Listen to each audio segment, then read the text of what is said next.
আসসালামু আলাইকুম, সবাইকে স্বাগতম জানাচ্ছি প্রাইম পাঠশালাতে। প্রাইম পাঠশালার পক্ষ থেকে আজকে তোমাদের জন্য ঘর্ষণের একটা দারুণ ম্যাথ সলভ করব। তো চলো, ছোট্ট এই ম্যাথটা আমরা খুব সহজে কীভাবে সলভ করতে হয় দেখে নিই। ওকে, তো কোশ্চেনটা হলো 10 কেজি ভরের একটি মার্বেল 10 কেজি, বুঝতে পারছো? মার্বেলকে 10 মিটার পার সেকেন্ড বেগে এটি মেঝেতে ছুঁড়ে দেওয়া হলো। তাহলে তুমি একটা মার্বেলকে মেঝেতে এইভাবে ছুঁড়ে দিলে এবং মার্বেলটি 5 মিটার দূরত্ব গিয়ে থেমে গেল। তাহলে কত মিটার গেছে সে? 5 মিটার। আর মার্বেলে ভর ছিল 10 কেজি এবং ওকে ছুটছিলে তুমি 10 মিটার পার সেকেন্ড বেগে। এবার ওরা বলতেছে যে 5 মিটার গিয়ে তো থেমে গেল, বললো মেঝের ঘর্ষণ বল কত। নিশ্চয়ই মেঝেটা উঁচু নিচু ছিল, যার উপরে তুমি এইভাবে মার্বেল ছুঁড়ে মারছো, মার্বেলটা একটু দূরে গিয়েই থেমে গেছে, কারণ কি মেঝে একটা ঘর্ষণ বল ক্রিয়েট করছে। ওই ঘর্ষণ বলের মান কত সেটা তোমাকে নির্ণয় করতে হবে। চলো আমরা এই ম্যাথটা খুব সহজেই কিভাবে নির্ণয় করে সেটা একটু দেখব। ওকে, তো এখানে প্রথমে দেওয়া আছে মার্বেলের ভর, তাহলে ভর ইজ ইকুয়াল টু এম, তাহলে এম ইজ ইকুয়াল টু দেওয়া আছে 10 কেজি। ডিরেক্ট আমরা একটু লিখে দিই। আর কত বেগে ছুঁড়ে মারছিলাম আমরা? ভি, সে ভি এর মান বা আদিবেগ যদি আমরা বলি, এটাকে আমরা আদিবেগ বলি। হ্যাঁ, তো আদিবেগ ইউ হলো 10 metre per second, 10 metre per second. এবং শেষ বেগটা দেখো 0, কারণ ও থেমে গেছে, 5 মিটার গিয়ে থেমে গেছে। এবং কত দূরত্ব অতিক্রম করছে? ও অতিক্রম করছে হলো 5 মিটার, টোটাল অতিক্রম করছে 5 মিটার। তাহলে এখান থেকে আমার মেন যে জিনিসটা বের করতে হবে সেটা হলো ঘর্ষণ বল। কি লিখতে হবে? আমার বের করতে হবে হলো ঘর্ষণ বল, ছোট হাতের F is equal to what, এই মানটা আমাদের বের করতে হবে।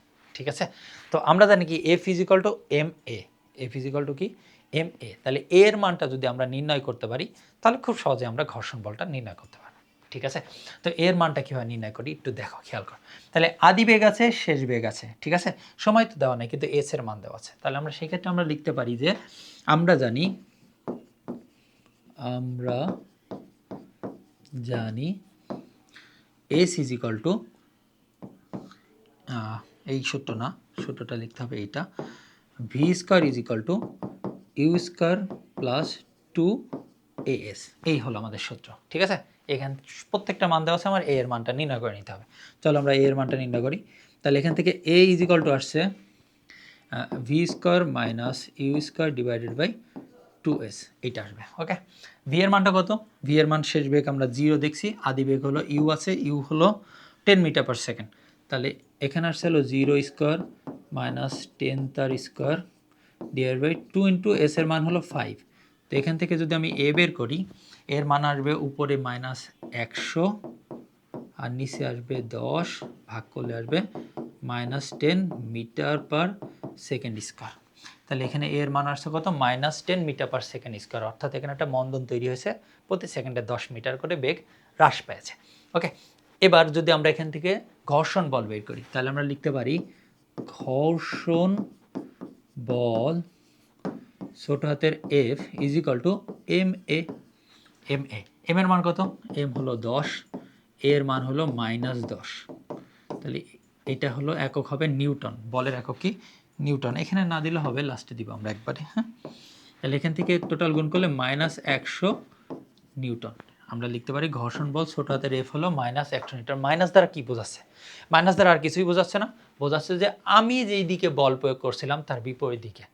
ঘর্ষণ বলের দিক অলওয়েজ, তুমি যেই দিকে বল প্রয়োগ করবা তার ঠিক উল্টা দিকে ঘর্ষণ বল কাজ করবে। এই মাইনাস দ্বারা জাস্ট তাই বোঝাচ্ছে।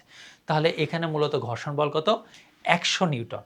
ঘর্ষণ বল কত? 100 নিউটন। নেগেটিভ দ্বারা বোঝাচ্ছে যে ঘর্ষণ বলের দিক কোথায়? প্রযুক্ত বলের বিপরীত দিকে, প্রযুক্ত বলের বিপরীত দিকে। তো এই নেগেটিভটাকে তুমি অ্যাভয়েড করেও লিখতে পারো যে ঘর্ষণ বলের মান, এখানে লিখতে পারো কি, যে ঘর্ষণ বল F is equal to 100 newton, এটাও তুমি লিখতে পারো। ঘর্ষণ বল F is equal to 100 newton, মানে তুমি ঘর্ষণ বলটাকে পজিটিভ ধরলে, যে ওর মানটাই যেহেতু নির্ণয় করতে বলছো ওই দিকটা আমি পজিটিভ ধরলাম।